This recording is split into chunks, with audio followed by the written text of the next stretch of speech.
Jaya Radha Madhava Kunja Bihari.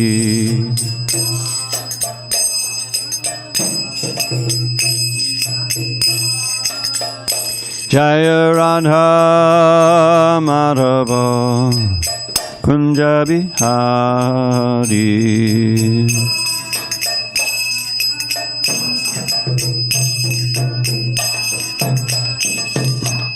Gopi Janavallabha Girivaradhari.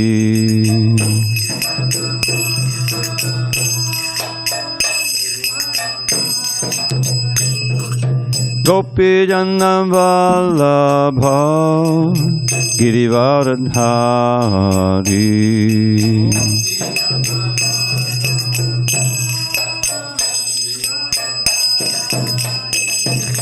Yashodanandana Prajajana Ranjana.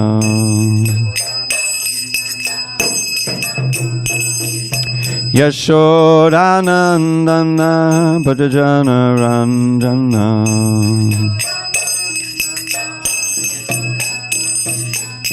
Yamuna Tira Vanachari.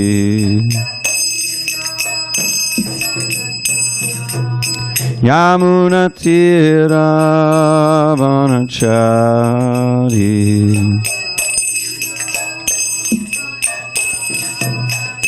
Jaya Radha Madhava Kunja Bihari.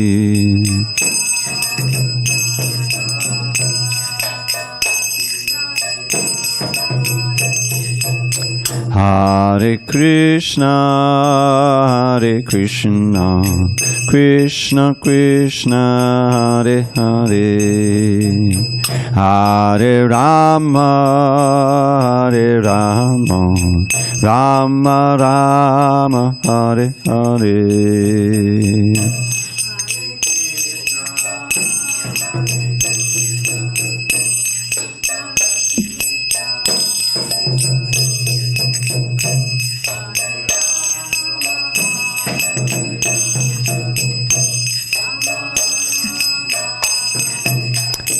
Hare Krishna, Hare Krishna, Krishna Krishna, Hare Hare, Hare Rama, Hare Rama, Rama Rama, Hare Hare.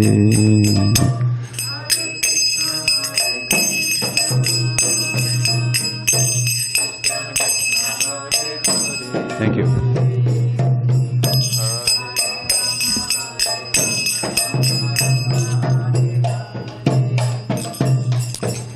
Jaya Radha Madhava Kunja Bihari.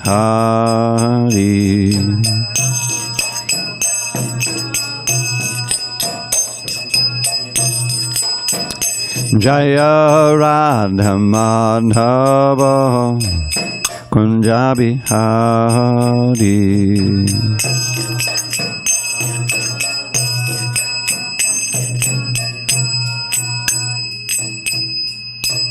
Jai Om Vishnupad Paramahansa Purajagacharya Ashtottara to the Sri Srimad Divine Grace Srila A.C. Bhakti Vedanta Swami Prabhupada Ki Jai. ISKCON BBT Founder Acharya Srila Prabhupada Ki Jai. Jai Om Vishnupad Paramahansa Purajagacharya Ashtottara to the Sri Srimad His Divine Grace Srila Bhakti Siddhanta Saraswati Thakur Ki Jai. Ananta Koti Vaishnavini Ki Jai. Namacharya Srila Haridas Thakur Ki Jai. Grantharaj Srimad Bhagavatam Ki Jai. Samaveta Bhaktavrinda Ki Jai. All glory to the assembled devotees. All glory to the assembled devotees. All glory to the assembled devotees. All glory to Shri Guru and Gauranga.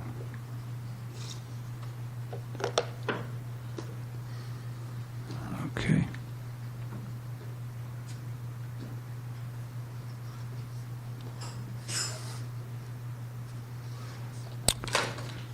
Okay.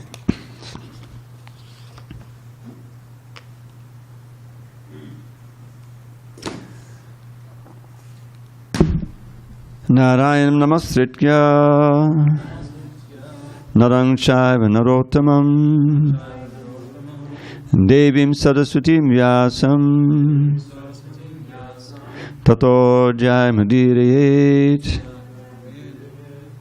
Before reciting the Srimad Bhagavatam, which is our very means of conquest, we should offer our respectful obeisances unto Lord Narayan, the Supreme Personality of Godhead, unto Narayan Rishi, the supermost human being, unto Mother Saraswati, the goddess of learning, and unto Srila Vyasadeva, the author, and unto Srila Prabhupada, the translator, commentator, and our spiritual master.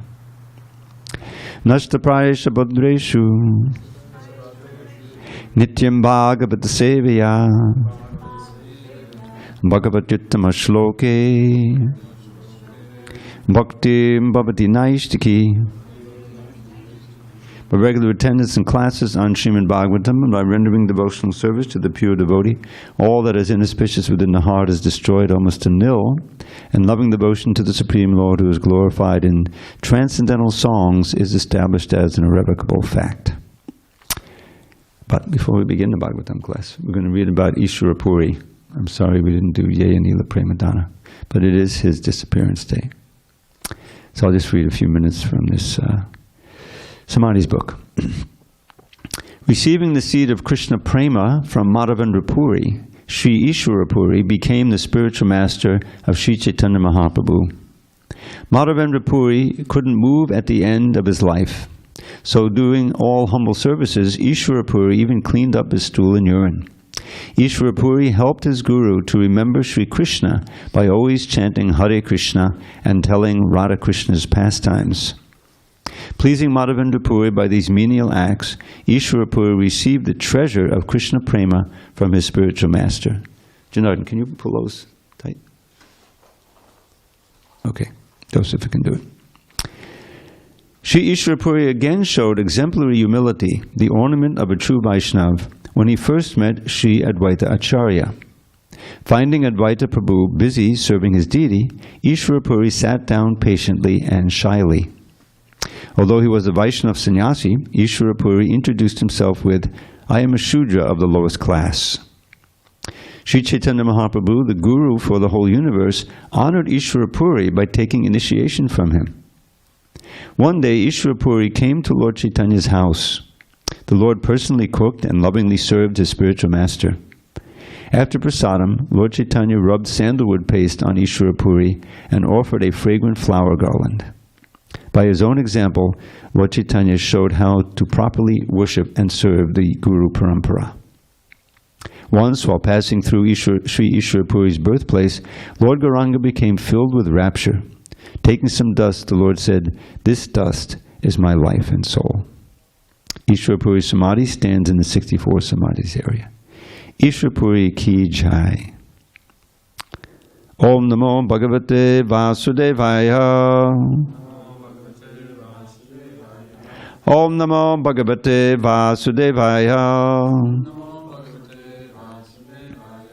Om Namo Bhagavate Vasudevaya.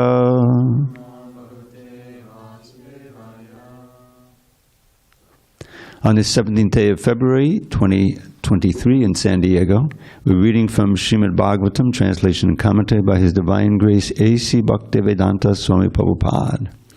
And we are in Canto 6, Prescribed Duties for Mankind, Chapter 5, Narada Muni, Cursed by Prajapati Daksha, text number 19. Kala Chakram, Brahmi, Tikshnam, Sarvam, Niskarshayaj, Jagat, Svatantram, Abhadasyeha, Kim, Asat Karmabir, Bhavet, Kala Chakram Brahmitikshnam, Sarvam Niskarshajaj Jagat, Swatantram Abhadasyeha, Kimasat Karmabir Bhavet, Kala Chakram Brahmitikshnam, Sarvam Niskarshayad Jagat, Swatantram abodhasyeha kimasat karma bir bhavet kala chakram brahmitikshnam sarvam niskarshayad jagat swatantram abodhasyeha kimasat karma bir bhavet. You want to try it? Okay, go ahead. Kala chakram brahmitikshnam sarvam niskarshayad jagat swatantram abodhasyeha kimasat karma bir prakash. Kala chakram brahmitikshnam sarvam niskarshayad jagat swatantram abodhasyeha kimasat karma bir bhavet. Kala chakram brahmitikshnam sarvam niskarshayad jagat swatantram abodhasyeha satkarma bir bhavet. Kala chakram brahmitikshnam sarvam niskarshayad jagat swatantram abodhasyeha kimasat karma bir bhavet. Kala chakram brahmitikshnam sarvam niskarshayad jagat swatantram abodhasyeha kimasat karma bir bhavet. Kala chakram, the wheel of eternal time. Brahmi, revolving automatically.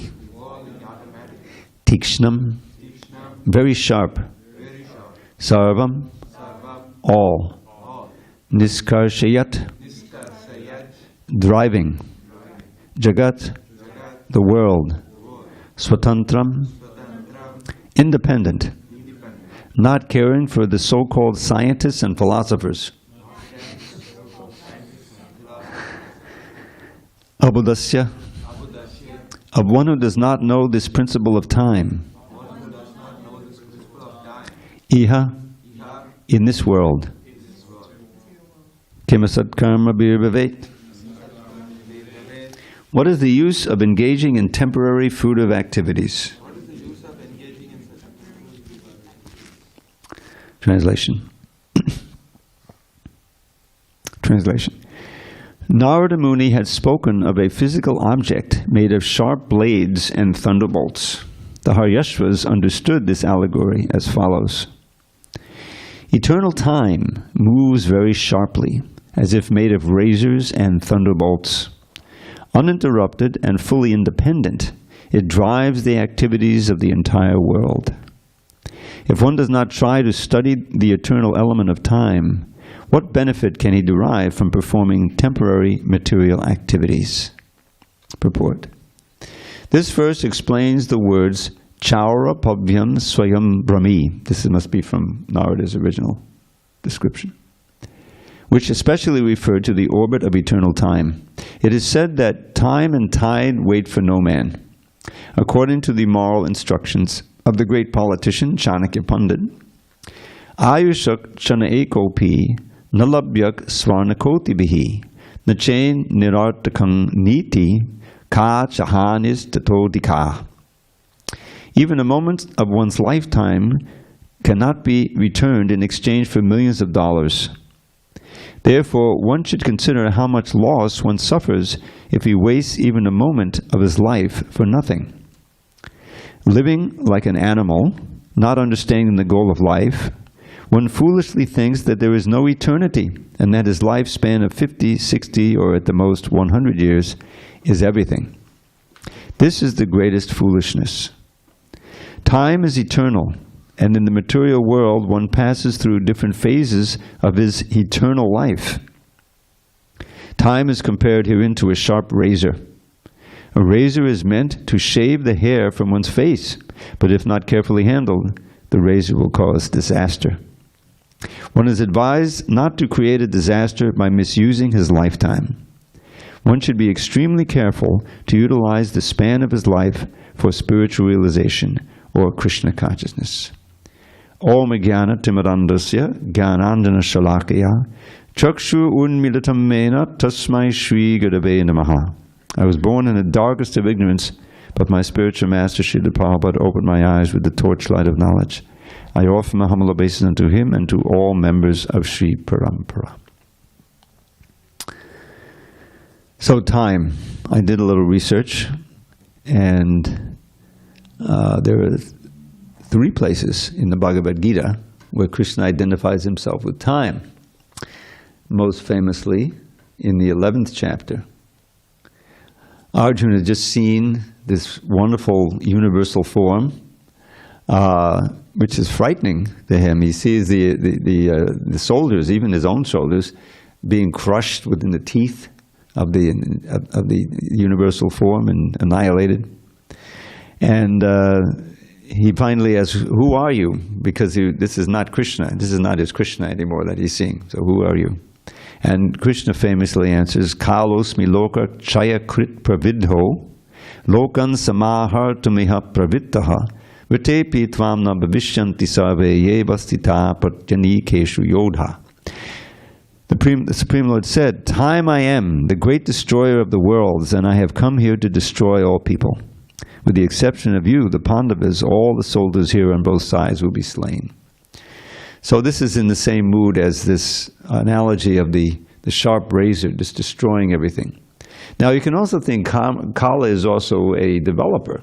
I mean, everything grows, our body, our lives are developed during time and everything. But in the ultimate end, it's a destructive force, and even the whole universe is destroyed. Everything is completely destroyed and merges back into Mahavishnu, the Mahatattva. Even the elements don't exist. So so then there's several other places in the Gita.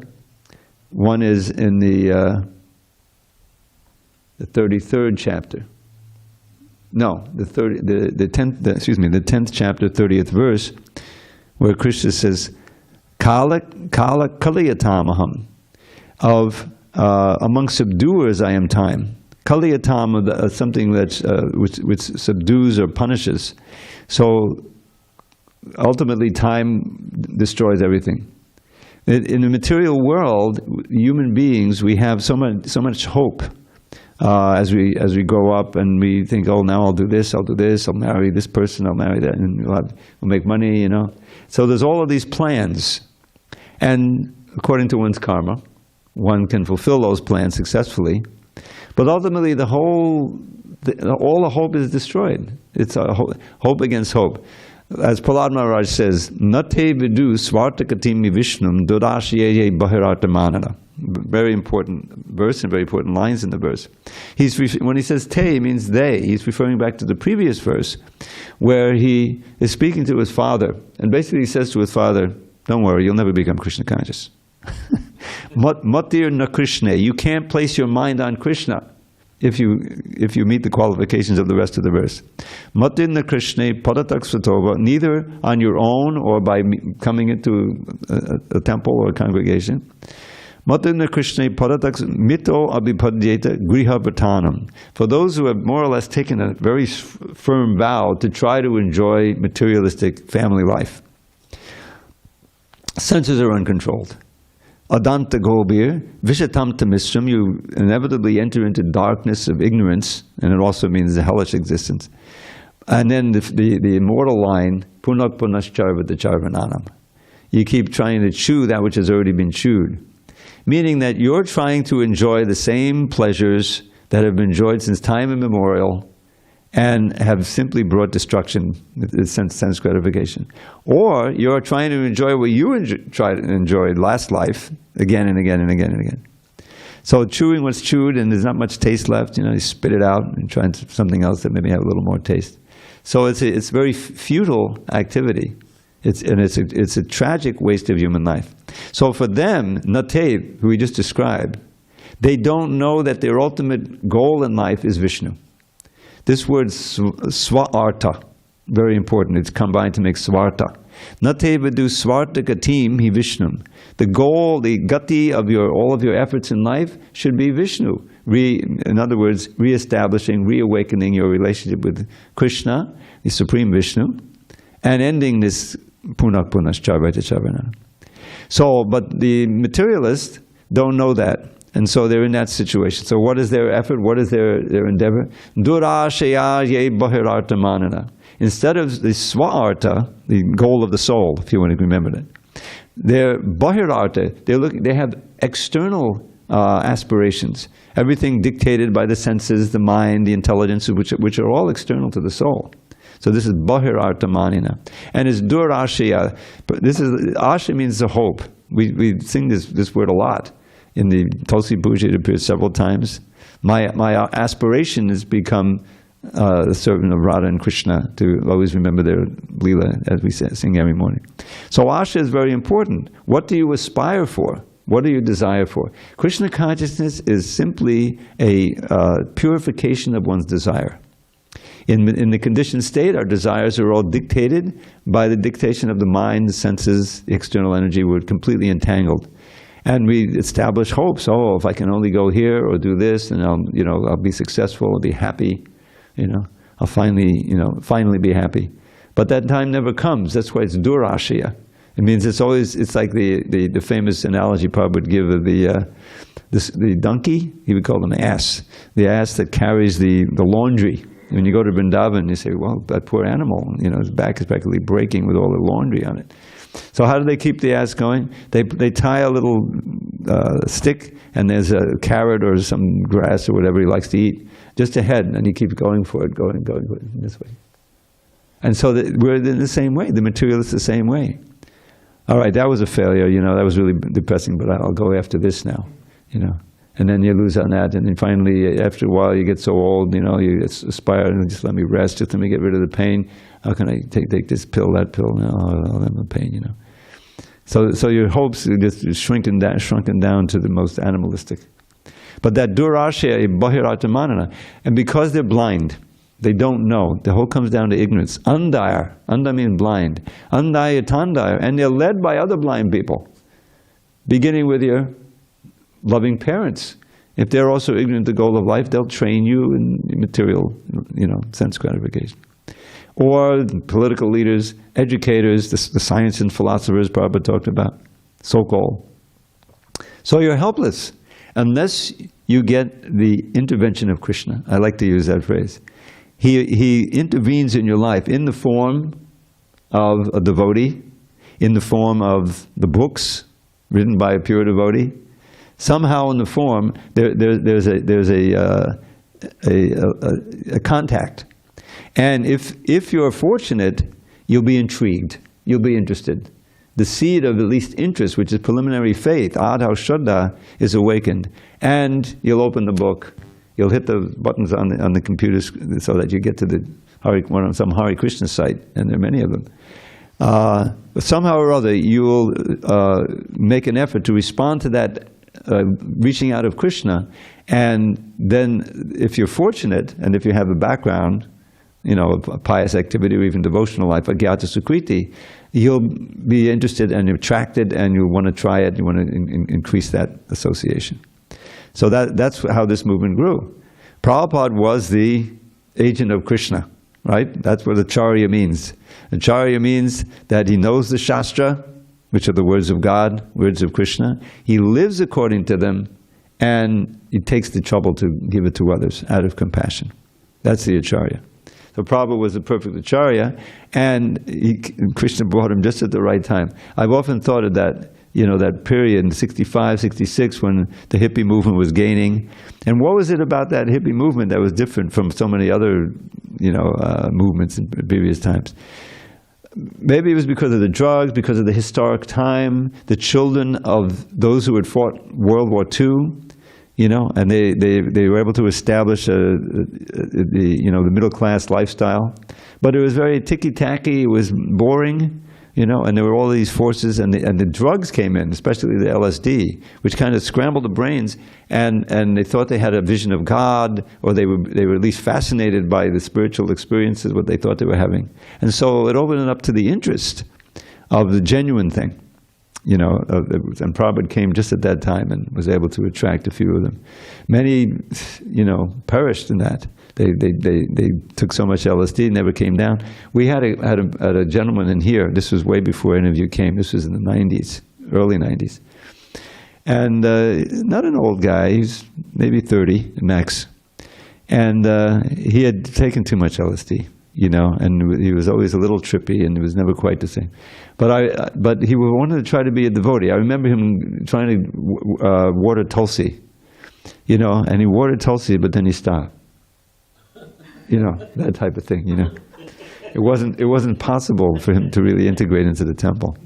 And then he had this girlfriend who was like, became our arch enemy. You took my boyfriend, you know. We saw her on Harinam one time, downtown, you know. She was angry, she was yelling at us, you know. She saw us just chanting Hare Krishna. But it was tragic, and there are probably many more like that, who were interested in Krishna, they became attracted, but then the drug, you know, because you harm your mind, your brain. The brain is so precious. So this is understanding the importance of time, and meaning that we have so many, you know, hours, minutes, years left in this human body. And so we should use it every minute, every second to cultivate Krishna consciousness. Because you can never get it back, Prabhupada quotes that in Chanakya Pandit. So there's a famous verse, there's another one I pulled out here. And this, some of you may know this verse. Ayur hadati vaipung sam udyan astam chayan asao tasyarte yachano nita uttama shloka vartaya. Well, Prabhupada gives this translation: both by rising and by setting, the sun decreases the duration of life of everyone except one who utilizes the time by discussing topics of the all-good personality of Godhead. So, I'm just going to read a little bit of this purport because it's exactly pertinent to this idea. This verse indirectly confirms the greater importance of this should be greater importance. I'm going to check this. The great importance of utilizing the human form of life to realize our lost relationship with the Lord by acceleration of devotional service. Time and tide wait for no man. Prabhupada liked to quote this. So the time indicated by the sunrise and sunset will be uselessly wasted if such time is not properly utilized for realizing our spiritual values. Even a fraction of the duration of life wasted cannot be compensated by any amount of gold. Human life is simply awarded to a living entity so that he can realize his spiritual identity and his permanent source of happiness. A living being, especially a human being, is seeking happiness because happiness is the natural situation of the living entity. But he's vainly seeking happiness in the material atmosphere. A living being is constitutionally a spiritual spark of the complete whole, and his happiness can be perfectly perceived in spiritual activities. So he goes on like this, and there's another little phrase that I'm going to quote, which is pertinent to this. And that is the basic idea of understanding, you know, being aware of time and the power of time, is that to lend urgency to our spiritual efforts. That we're all sadhakas, and we're striving to advance in devotional service. So it means that to be introspective and to see, well, am I wasting time? Should I be chanting, hearing, doing some service? You see? In other words, to realize that we don't know how much time we have left. I mean, to be aware of the international geopolitical situation, the climate change. You know, it's just like, where are we? We're sitting on a big, you know, fault, isn't it? And it could go off at any time. I remember when I came here, because I'd been used to the hurricanes in southern Florida, in Miami. And there's no, you know, you get a lot of warning. That's the big thing with hurricanes. So if it really is bad, you can run, you know, batten the hatches and run. But with the earthquakes, you don't get any warning, you know. So I was always like aware for a while, and then after a while, like everyone else, forgot about it. But we know from Turkey and Syria that sometimes it comes as disastrous. So therefore, what for devotees? Hare Krishna, Krishna Krishna, Hare Hare, Hare Rama, Rama Rama. You're on the safe side as long as you're absorbed in Krishna consciousness. That's the whole idea. So it should be living here, like as anywhere, I mean, it can happen anywhere, but we should realize nobody is safe in this world. You think you got it made, okay, but there's all kinds of disasters. The bombs could start flying at any moment now. America is more or less at war with Russia, a proxy war, but both sides have, thousands and thousands of these horrible weapons. Prabhupada says right in the Ishopanishad, he talks about the communists. They're not communists anymore, but they're still crazy. And that America and Russia will eventually shoot these atom bombs, he calls them. He wrote that in India in the 50s, the Ishopanishad. He wrote it, serialized it in the BTG, and then it later became a book. So anyway, the point is, there's an urgency to it. And this, now I researched this because I always thought this word yakshana in this verse, tasyarte yakshano. Now kshana often means moment, but here is defined as time. So it can mean either one. But there's an interesting interpretation or explanation by Vishwanath Chakravarti Thakur in his commentary on this verse. And he says, yakshano can mean utilizes time, or it can mean except for one who at least uses one moment, because kshana means moment, in hearing about Krishna. Then you've begun your devotional life, and sooner or later you go back to Godhead. So in a very important way, you're distinct from the person whose life is being shortened by the rising and setting of the sun, and who's going to go down, down, down into the species and like that rigmarole. So we have more than a moment, right? We've got more than that in the bank now. But we should continue depositing it, using our time for hearing, chanting, serving, all the 9 processes of devotional service. And then you don't feel the pressure of time as much in a destructive way. Prabhupada was always in the mood of urgency because his time in that body was limited, And he was always doing something, getting up in the middle of the night and traveling all over the world, and we could accomplish a stupendous, supernatural amount of things. So in our own life, we should also have that feeling, okay, I haven't completely wasted this human life, but how can I increase what I'm doing and understand the urgency of being Krishna conscious at every moment? Because we don't know when that final blow will come, when the whole thing, or even on a more, ordinary level, heart attacks, as you get older, and anything can happen. Crashes of cars, we've had devotees die in that. So that brings up this other point that I wanted to make, which is, we've heard this recently. There are these 9 principles of bhava, which in this case they really mean advancement in devotional service. And one of them is, I can maybe read the whole 9. This is Chaitanya Charitamrita Madhya Lila, chapter 23, verses 18 to 19, and it's still the instructions of Lord Chaitanya Sanatana Goswami, and he's describing the prayojana. He goes through and he says Sambandha Abhideya Prayojana. Sambandha being understanding the relationship with Krishna, Krishna's relationship with this world, with us, and how this whole world is working. And then the practice, the sadhana, is abhideya. And now he's describing the goal. So someone when the seed of ecstatic emotion for Krishna fructifies, the following 9 symptoms manifest in one's behavior. Forgiveness, concern that time should not be wasted. That's the one I wanted to focus on. Detachment, absence of false prestige, great hope, asha, not the bahirartha, durashaya, but the actual asha for Krishna, for your awakening your original relation with Krishna. Hope, eagerness for serving, for chanting, hearing. A taste for chanting the holy name of the Lord. Now I have to interrupt here a minute. There's such a beautiful verse describing each of these qualities. Krishna's Kavya has a verse that embodies this quality. So for this one, there's a beautiful verse where a devotee is, or a Saki or something, or maybe one of his friends, is telling Krishna about how Radha is chanting his name. You know, Rodana binda madanda sandi digandi vadadi govinda tabamadada swadakandi gaiti nama valingbala. Rodana bindu means tears. Tears are falling. This young girl, Radharani, she chants your names. Tears are falling from her eyes like drops of nectar falling from flowers as she chants your name in a very sweet voice. So that eagerness for, you can see that Srila Prabhupada manifested that so much. You know, he came and that was his basic preaching. He gave some philosophy and then kirtan.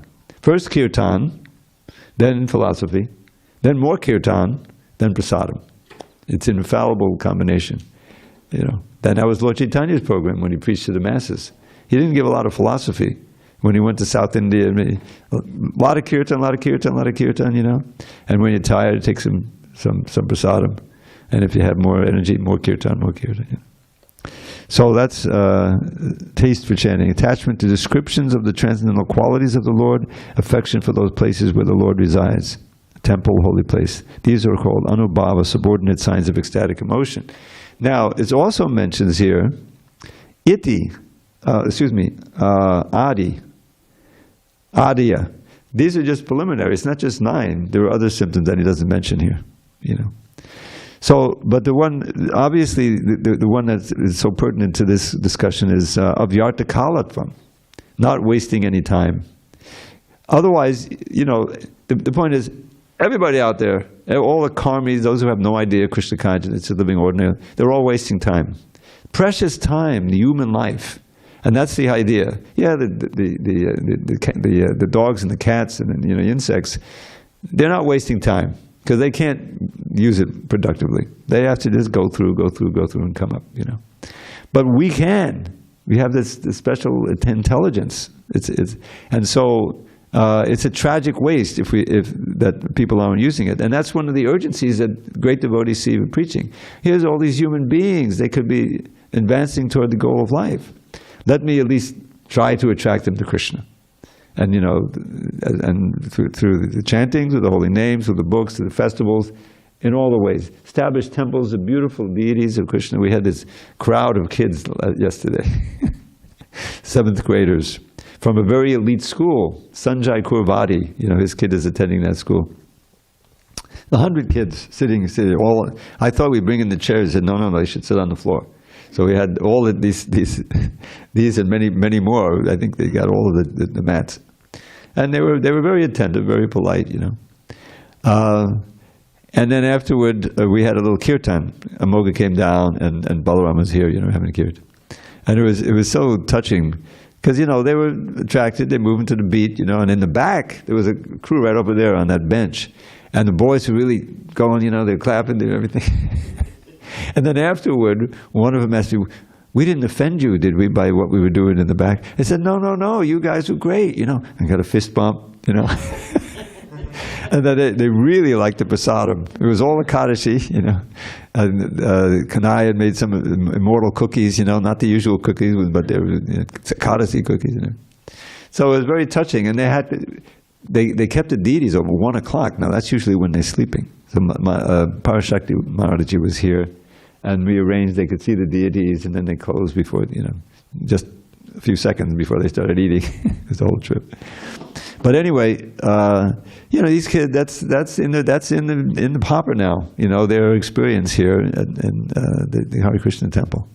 So they're very blessed. And I'm not sure if Sanjay, he was going to get books for them. Did they get some little book or something? They didn't get the books. Well, they can still get books.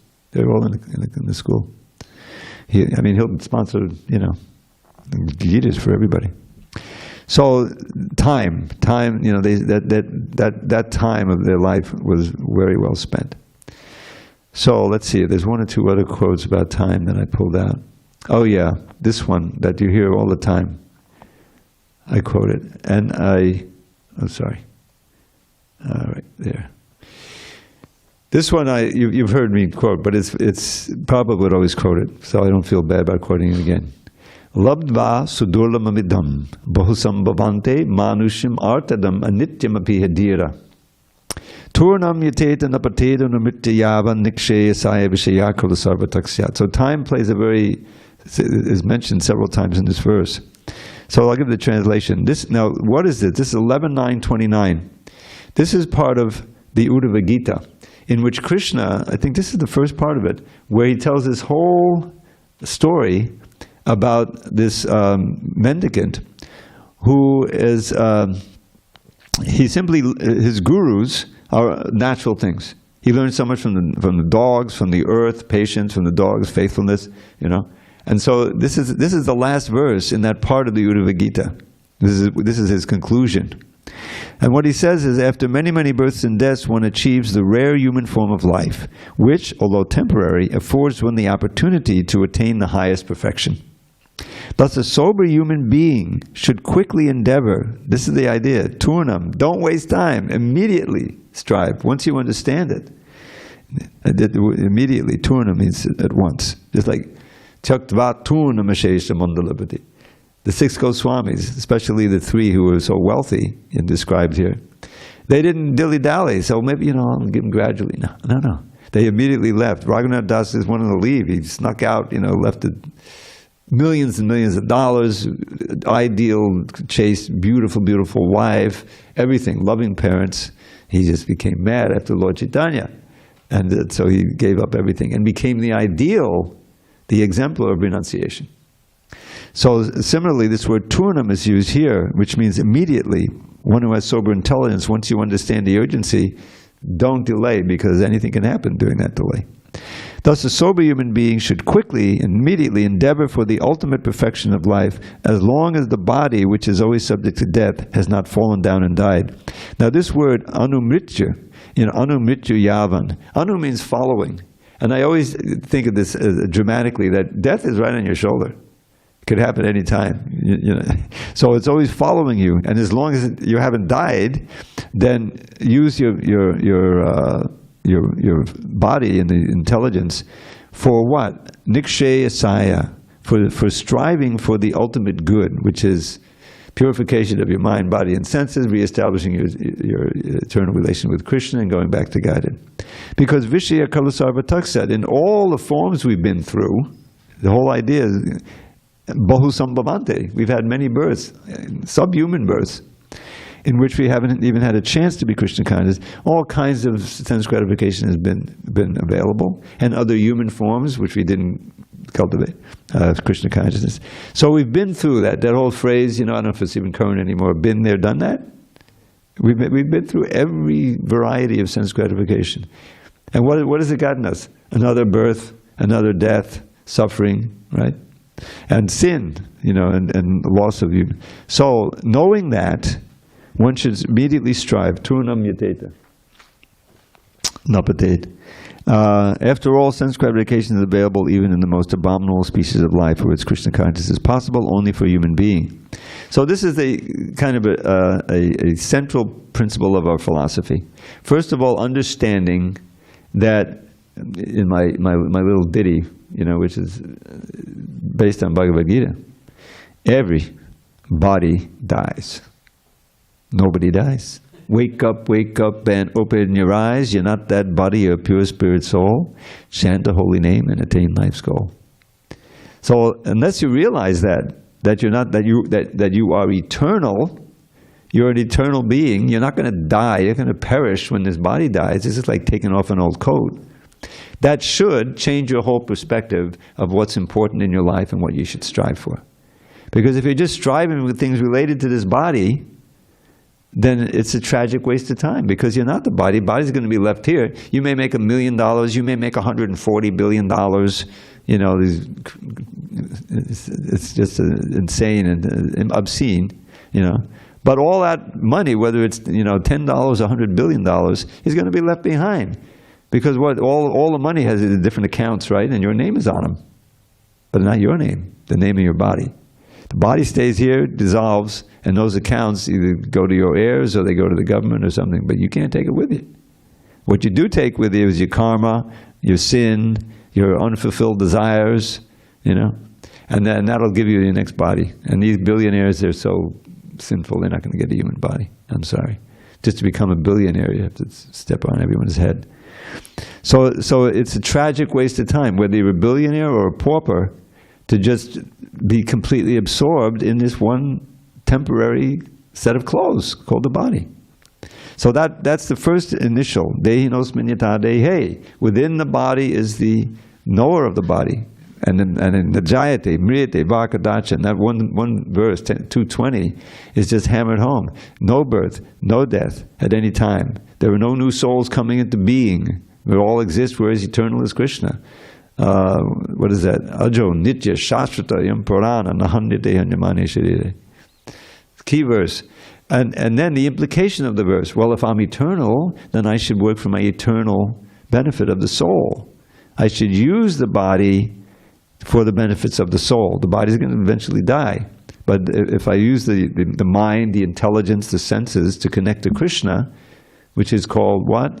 Yukta Vairagya, that's the basis of our whole philosophy, our whole practice, then the body and the mind and the senses become your friend. There's a verse that probably no one else knows about that in the 87th chapter, Teachings of the Personified Vedas. You may know it. Twadanupatam kurai minamatma suritviva. Chadaditaton muketvihi te priyatmanicha. Nabatadamanchaho, nabataramanchaho asadupasanayatmahano, yadanusharyabrame hudubaye kushadiyadipata. There's a lot in that verse. A wonderful purport by Gopi Puranadhana Prabhu. Wholly and solely. He alone did the last 10 chapters of the 10th canto. And this is 87. So, what does it mean? The personified Veda, who orders this verse to the Garbhodaksha Vishnu, I think it is, says, the human form of life is especially suited for serving you. And when we use this body in the service of the Lord, the body becomes our friend and very dear to us. Just like any paraphernalia that we use for the service of the Lord. You know, you go in the back there and all of these dresses and things that they use, you know, everyone knows these are sacred because they're used for serving Krishna. So your body can also become Krishnized, as Prabhupada said.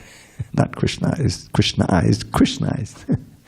Anyway, so that's when he said, and you within the heart as the super soul are also nicely directing that devotee and everything is fine. But alas, those who do not take their pleasure in serving you, but instead worship the impermanent, asad upasanaya, worship the impermanent, worship mammon as it says in the Bible.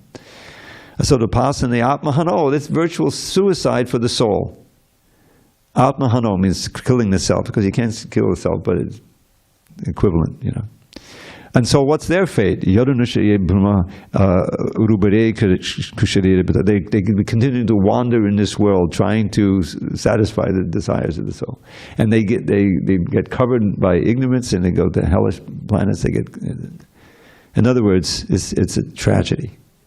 You know, and it postponed until finally you can come again to the human form and meet the acharya, the devotees, the sadhu, so you can get the idea.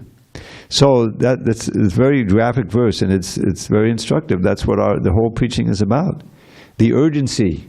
Why distribute so many books so fast? What was Prabhupada's urgency? Because people are wasting their time. It's a tragedy. People are walking by, they could be getting a book, they could be hearing the holy name, you know. Prabhupada saw the world that way. He went out into the streets of New York City, even Times Square, when it was just, you know, pornography on this side, on this side. I used to live there, in the movies, you know.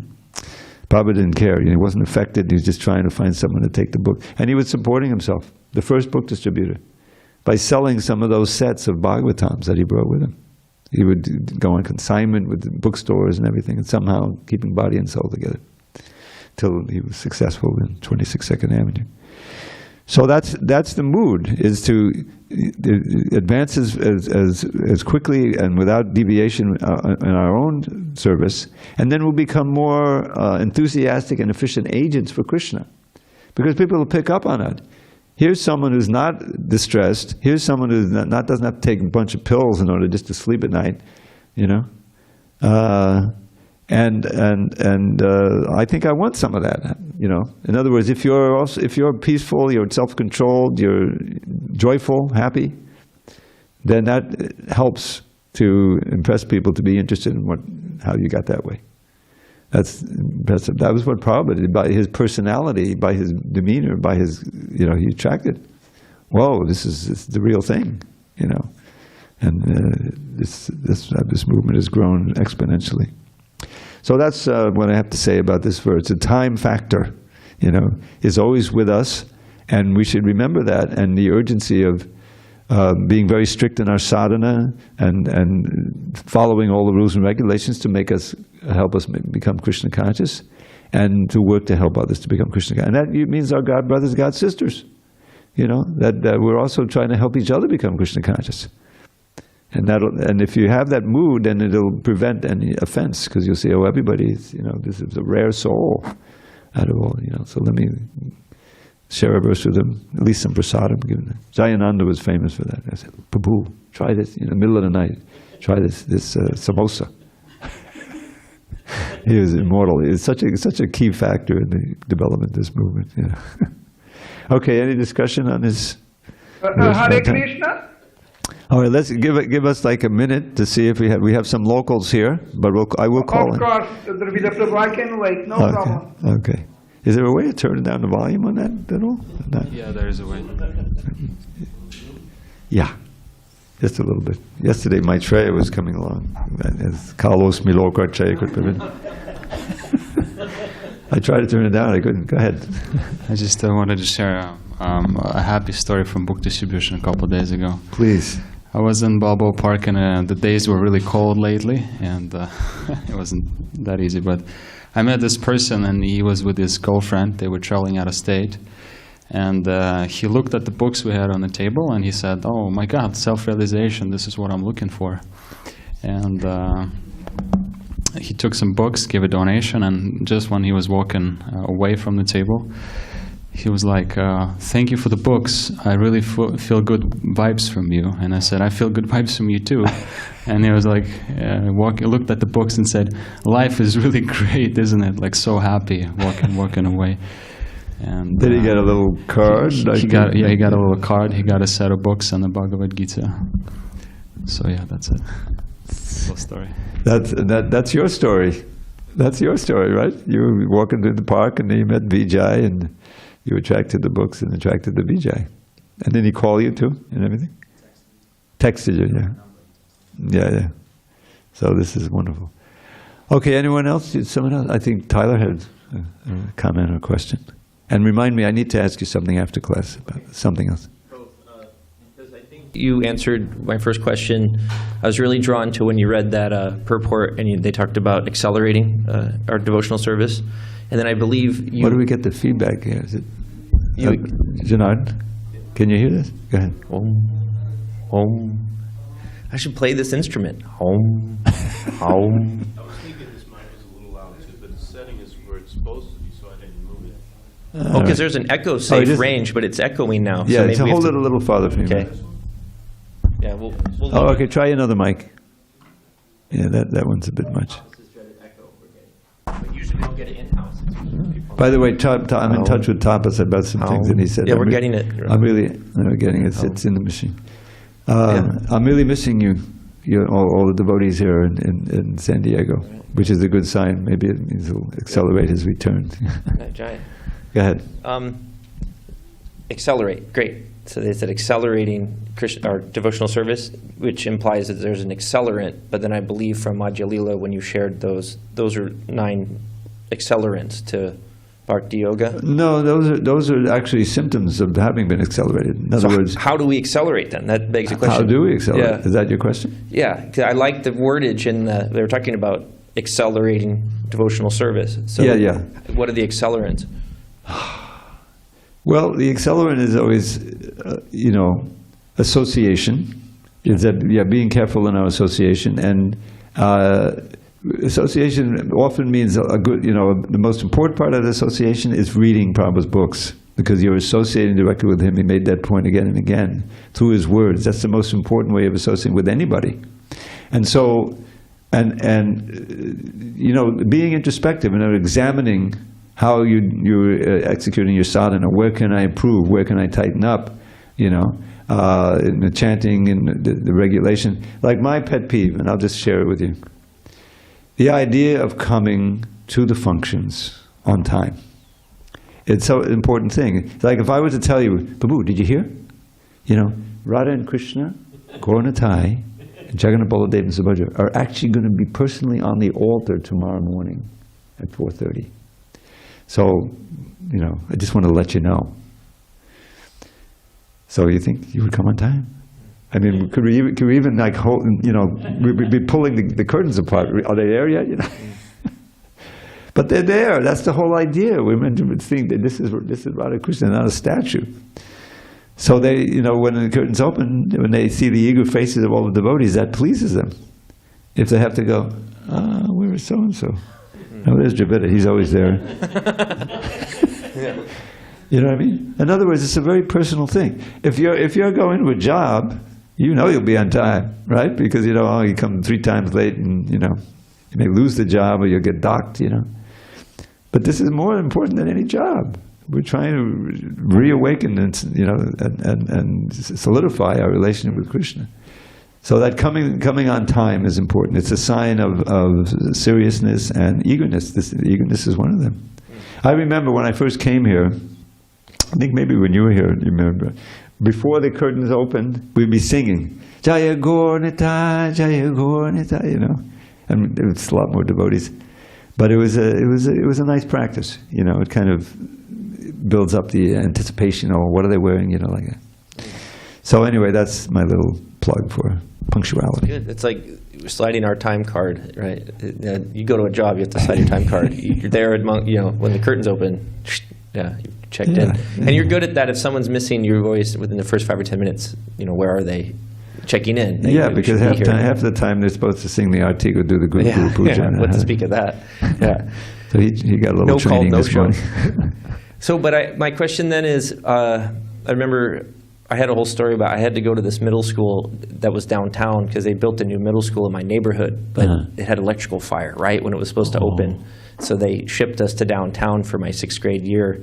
And it was this big kind of awesome, it was like this Gothic style, like Roman pillared box downtown. It was, you know, but it had this big slogan over the top when you walked in that said, "Waste not thy hour."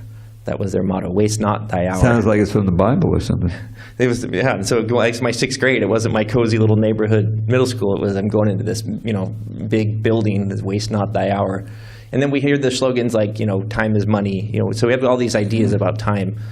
You know, waste not time. So I've heard this though, and I want to understand it. Like, you know, Brahma, he lives 100 years. We generally have this idea of whatever body form we're in, the experience of being in that body is about 100 years. Yeah. Which shows that time is relative. And I was hearing our experience of time is relative. Yeah. And that was because someone made this point. They're like, doesn't your 45th year fly by where like your 3rd year doesn't fly by, but you've already lived 44 years, so another year is much less than when you're 5, your next year. It's the percentage, it's the proportion that so that's my 5 question. And you say, I'm not 5 anymore. I'm 5.5. 5.5, yeah. That means they're counting half years, but when you're 40, you're like, how old am I? And what's going on? And so, I mean, you've aged so nicely, and you don't look like whatever your numbers are. And you know, sometimes we hear you're a Prabhupada disciple. You look like you're 50. You know, like you're. So, what can you mention anything about this idea of we live 100 years, but it's relative time versus time? Like, well, Prabhupada would often just say maximum 100 years. You know what I mean? So.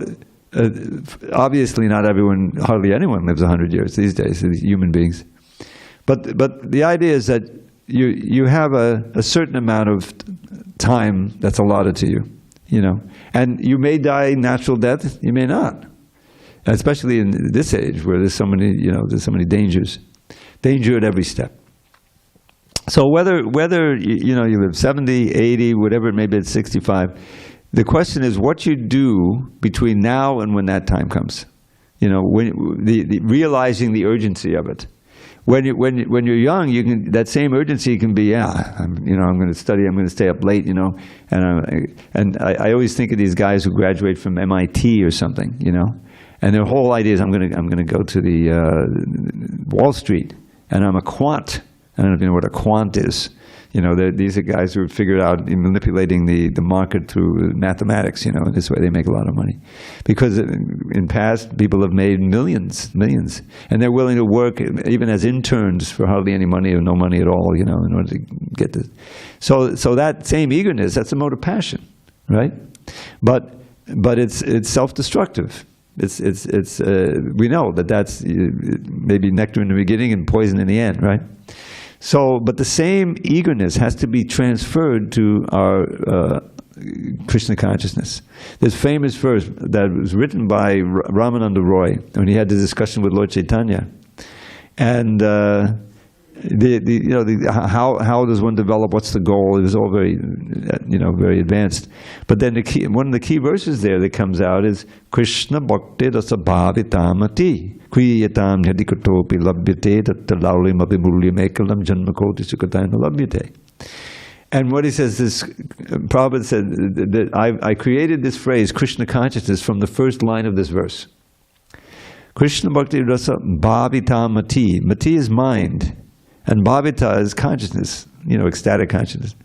So Krishna Bhakti Rasa, the consciousness of the relationship with Krishna. In other words, Krishna consciousness. It's the most valuable thing, and you should, if you can buy it in the marketplace, you should buy it. Okay, well, what's the price? It's nothing monetary, nothing material. It's simply your eagerness for it, your greed for it. Eagerness and your greed is like super eager. So that's that's what we're trying to develop. That's why I say Krishna consciousness is an evolution of desire. We're trying to develop that eagerness to do everything in relation to Krishna. See the deities, worship the deities, hear and chant, serve, clean the place, everything that's necessary. Can you imagine, and I've seen, washing the pots can be a super ecstatic experience. That's why I'm missing friend Blisco so much. Hopefully we... Huh? Oh, he came yesterday. That's great. Amoga said, we're trying to get him back. Maybe he's working, Yeah, but, seeing him washing the pots, he was blissful, and he'd come out here and he'd be blissful in the kirtan. Whenever I saw him, that would, So anyway, what is that a sign of? Probably a lot in the previous life, but he's obviously enthusiastic. So we should be eager to do those things, even if we're, we're not in super ecstasy or prema, but still be enthusiastic about nicely performing all our duties and what we're supposed to do as best we can. And then Krishna sees the effort, and he gives you, a taste. It's all coming from Krishna. Your taste for chanting, for being here, for hearing philosophy, your interest, it's all coming from Krishna. So we have to do our part to make an effort.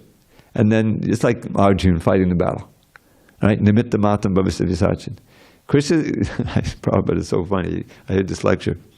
He says, it's not that, Krishna is going to do everything, and Arjuna is just going to sit down on the chariot and smoke ganja. Everybody laughed. So when they laugh, Prabhupada always laughs himself. No. Krishna wants to see your own effort. And then, he showers you with all the realization of Krishna consciousness and like that. So that's what we can pray, to be more strict in our sadhana, that have more taste for the holy name. You can pray to the holy name for taste for the holy name. Prayer is very important. All right, I don't want to monopolize, it's getting late. Oh boy, really late. Should I call on him? Okay, I promise. Vijay Krishna Das, you still there? Yes, Dravida Prabhu, very quickly. Prabhu, related to the misuse of my time, you know better than me that there are two parts of the day in the life of a devotee, of a sadhaka, where we find him focusing fully on Krishna because of the morning program and the evening program. So based on this, my daring question is, am I allowed to take rest of focusing fully on Krishna in the remaining hours of the day? Are you talking about taking a nap? Maybe? No, not only taking a nap, complete forgetfulness. No. So if your answer is no, why not? Because the ideal is 24 hours a day. Prabhupada is that I mean, that was, I heard that, you know, in Bhakti, when I was a Bhakti. So we had this program in Brooklyn, and it was I think the second most populated and leading temple in the world at that time, in the early 73. Of course, the leading was LA. That was the world headquarters until, you know, everything developed in India. But we were told, okay, as you said, morning and evening program. Evening program was whatever you're doing, you know, stop it at I think the leaving hour was at 6:30. Stop it at 6. Come back, take a shower, get ready for the evening program, be on time, you know, and everybody was there, and then Kiba Jaya Jaya Gora Chander, just ecstatic meditation on the Mahaprakash, which is where Lord Chaitanya is being worshipped as God, even in Navadvip, you know, and it describes who's worshiping on the banks of it. A wonderful song, and then the kirtan, and I always remarked that the lights are on. You know, you can see all the devotees in the evening. In the morning, it's very meditative. Just like keep the lights off, you know. So then after that, there was a Gita class, also part of it, Nectar Devotion. And then after that, we all went downstairs, which was the prasadam hall. And we had hot milk and maybe a little snack or something. And while we heard Krishna book. Someone was reading the Krishna book out loud. And the whole idea is that, yes, you have an evening program and the Krishna book and everything, and then you'll dream of Krishna. And you get up in the morning, and this is a verse that was prominently displayed, with, you know, painted just like this, from the end of the 10th canto, which is a summary of Krishna's Leela. And we were told to memorize that verse. You know, I don't know how many actually did. Eventually I memorized. It's not an easy verse. Jayati janani vaso, devaki janmavara.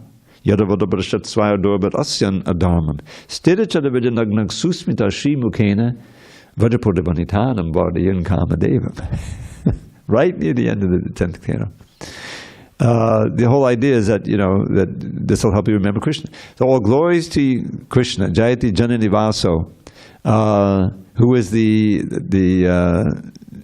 rest or the resting place of all living beings, Janani Vaso, who is known as the son of Devaki. You know, he's actually Supreme Personality, but he's known, Devaki Janmavado.